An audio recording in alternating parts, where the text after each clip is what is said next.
This is a Sakar Murli of the 14th of October 2025. Essence, sweet children, this most elevated confluence age is the age of benevolence. Only in this age does transformation take place. This is the age when you change from the most degraded human beings to the most elevated ones. Question. By thinking or speaking of which particular things can you never make any progress on the path of this knowledge? Answer. If it's in the drama, I'll make effort. I'll do it if the drama inspires me. Those who think or speak in this way can never make progress. It is wrong to say this. You know that it's also fixed in the drama for you to make effort now. You do have to make effort. Song. This is the story of the flame and the storm. Om Shanti. Human beings of the Iron Age have composed this song, but they don't understand the meaning of it. You know it. You are now the most elevated confluence-aged beings. Together with confluence age, you also have to write the most elevated. Because of not remembering points of this knowledge, you children forget to write such words. This is the main thing and only you understand the meaning of it. There is the most elevated month of charity. This is the most elevated confluence age. This confluence is also a festival. This is the most elevated festival. You know that you are now becoming the most elevated, the highest of all beings. Lakshmi and Narayan are called the highest of all, the wealthiest of all, number one. In the scriptures, it says that there was a great annihilation and that the number one Sri Krishna then came floating on a pipal leaf in the ocean. What would you say now? This Sri Krishna, whom you call Shyam Sundar, is number one. It is shown that he came sucking his thumb. A baby remains in a womb. So, Sri Krishna, the highest of all beings, is the first one to emerge from the ocean of knowledge. Heaven is established by the ocean of knowledge. The number one most elevated being is Sri Krishna, and that one is the ocean of knowledge. Not an ocean of water. Annihilation never takes place. When new children come, the father has to repeat the old points. The golden age, the silver age, the copper age and the iron age. These four ages are known anyway. The fifth age is this most elevated confluence age. Human beings change in this age. They change from the most degraded to the most elevated. Shivbaba is called the most elevated or highest one of all. He is the Supreme Soul, God. Then, the highest human beings are Lakshmi and Narayan. Who made them those? Only you children know this. You children understand that it is at this time that we make effort to become like them. There is nothing difficult in this effort. It is most simple. Those who study are innocent, weak mothers and hunchbacks, with no education. It is explained very simply for them. Look. There used to be a sage in Ahmedabad who would say that he didn't eat or drink anything. Okay, so what if someone doesn't eat or drink for his whole life? He still doesn't attain anything by doing that. Even a tree receives nourishment.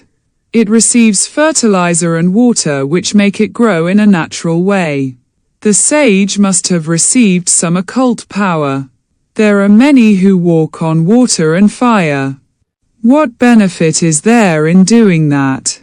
By studying this easy Raja Yoga, you experience benefit for birth after birth. From being unhappy, you are made happy for birth after birth.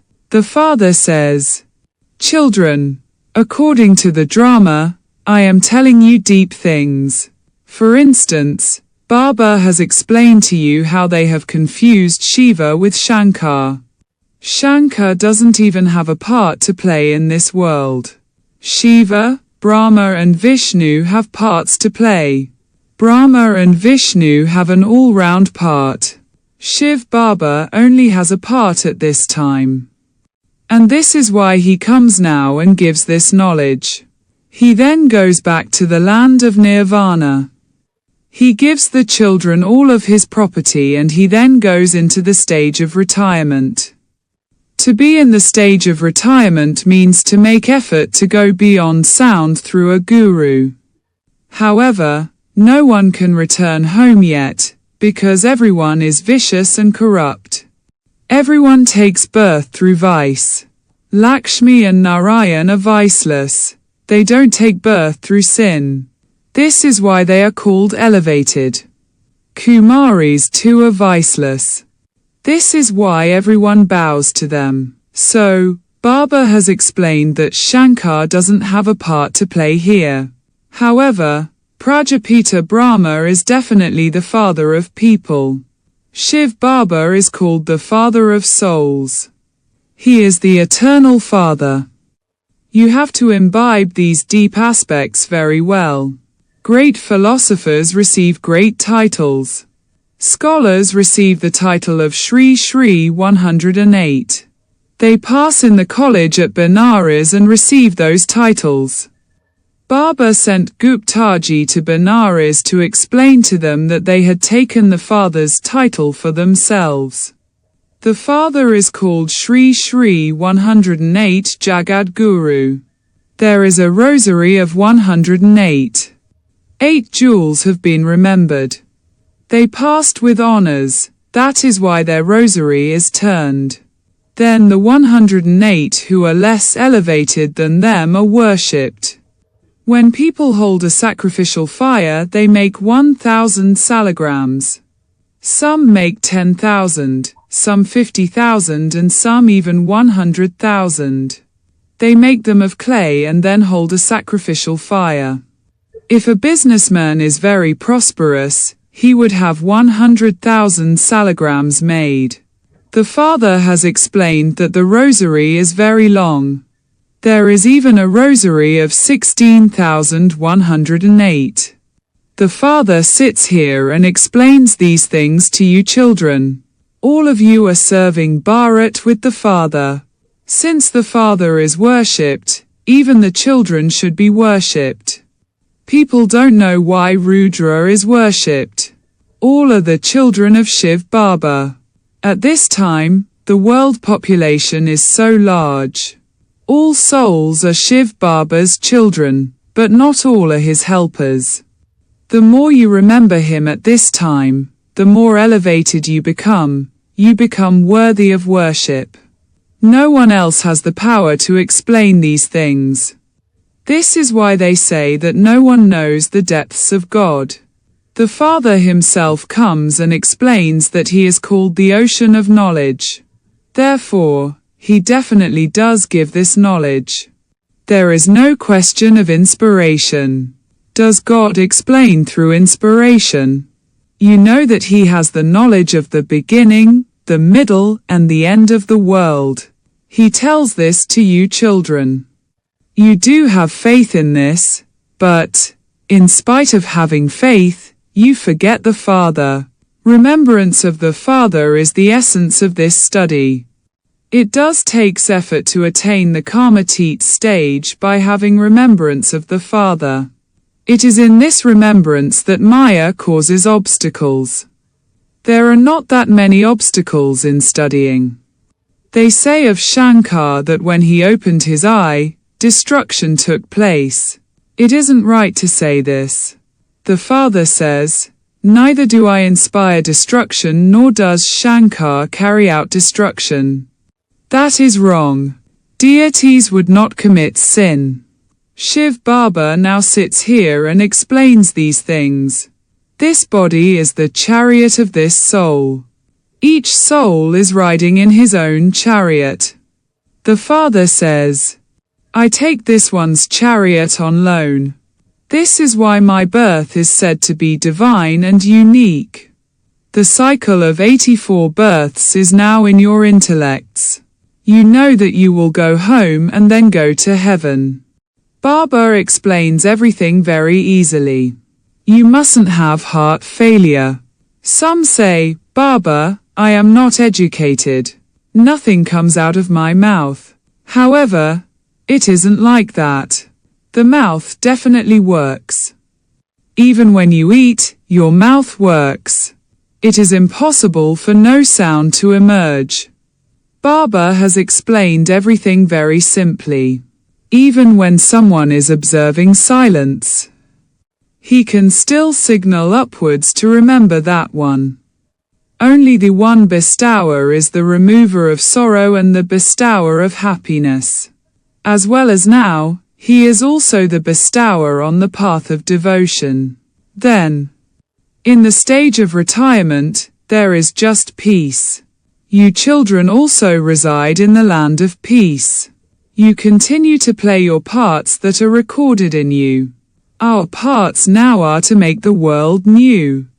His name is very good, Heavenly God, the Father. The Father is the creator of heaven. He does not create hell. Would anyone create an old world? A building is always built new. Shivbaba creates a new world through Brahma. He has received that part. In this old world, all human beings continue to cause sorrow for one another. You know that you are the children of Shivbaba. Then, as bodily beings, you are the adopted children of Prajapita Brahma. It is Shivbaba, the Creator, who gives us this knowledge, the knowledge of the beginning, the middle and the end of his creation. Your aim and objective is to become this. People incur so much expenditure creating marble idols. This is the godly world university. The whole universe is being changed. The character of everyone is devilish. They continue to cause sorrow from the beginning, through the middle to the end. This is God's university. There is only the one world university of God. It is God who opens it through which the whole world benefits. You children now understand the difference between right and wrong. No other human beings understand this. There is only the one righteous one. He is the one who is called the truth, who explains to you about right and wrong. Only the Father comes and makes everyone righteous. When you have become righteous, you will go into liberation and then into liberation in life. You children also know the drama. You come down, number-wise, to play your parts from the beginning through the middle to the end. This play continues all the time and the drama continues to be shot. This is ever new. This drama never becomes old. All other plays, etc. perish. This drama is unlimited and imperishable. Everyone in this is an imperishable actor. Look how big this eternal play and stage are. The Father comes and makes this old world new. You will have visions of all of this. The closer you come, the happier you will feel and you will have visions. You will say that your parts have come to an end. The dramathon has to repeat. You will then play your parts anew, the parts that you played in the previous cycle. There cannot be the slightest change in this. Therefore, you children have to claim as high a status as possible. Make effort and don't become confused. It is wrong to say that the drama will inspire you to do whatever you have to do. We do have to make effort. Acha. To you sweetest, beloved, long lost and now found children, love, remembrance and good morning from the Mother, the Father, Bap Dada. The spiritual Father says Namaste to you spiritual children. Essence for Dana. 1. Keep the essence of this study in your intellect and attain your Karmatit stage by staying on the pilgrimage of remembrance. In order to become elevated and worthy of worship. Become a full helper of the Father. 2. You have received the understanding from the true Father of what is right and what is wrong. Therefore, become righteous through that. Liberate yourself from a life of bondage and claim your inheritance of liberation and liberation in life. Blessing. May you exchange love with others and make everyone cooperative and thereby become an embodiment of success. You have now passed the stage of giving and receiving this knowledge. Now, exchange love. Whoever comes in front of you, whoever has a relationship with you, give them love and receive love from them. This is known as being loving to all and being lovely. To those who do not have this knowledge, you have to donate it, but to the Brahmin family, be a great donor of this donation of love. Even in your thoughts. Do not let there be anything other than love. When there is love for all, the response of love is cooperation, and the result of cooperation is success. Slogan. To put a full stop to waste thoughts in a second is to make intense effort. Avyakt signal. Experiment on yourself and others with your mind with the powers of yoga. Service with your mind is unlimited service. To the extent that people see you as a sample of serving with your mind and with words, they will accordingly be attracted. Simply have this determination and service will easily continue to take place. If you do not have time to serve with words, then you at least have time to bring about transformation by serving with your attitude and your mind. You must now not waste time in anything, but just do service. Be a constant yogi and a constant server. If you do not know how to serve with your mind, you can serve with your connection and your behavior. Invaluable elevated versions of Matishwariji, liberation and eternal liberation. Nowadays, people call liberation eternal liberation. They believe that those who attain liberation become free from the cycle of birth and death. They believe that not coming into the cycle of birth and death is an elevated status. They believe that to be the reward. They believe that liberation in life to be living a life in which you perform good acts. For instance, they believe that righteous souls, Dharam Atmas, are liberated in life. It is only a handful who understand about becoming liberated from karmic bondages. This is their own opinion. However, we have understood from God that until a human being has been liberated from his karmic bondages that are based on the vices, he will not be able to become free from sorrow from the beginning through the middle to the end. To become free from this is also a stage. So, only when you first imbibe this godly knowledge can you reach that stage, and it is God Himself who enables us to reach that stage, because He is the one who grants liberation and liberation in life. He comes at this one time to grant everyone liberation and liberation in life. God doesn't come many times, and you must not think that God Himself takes an incarnation. Om Shanti.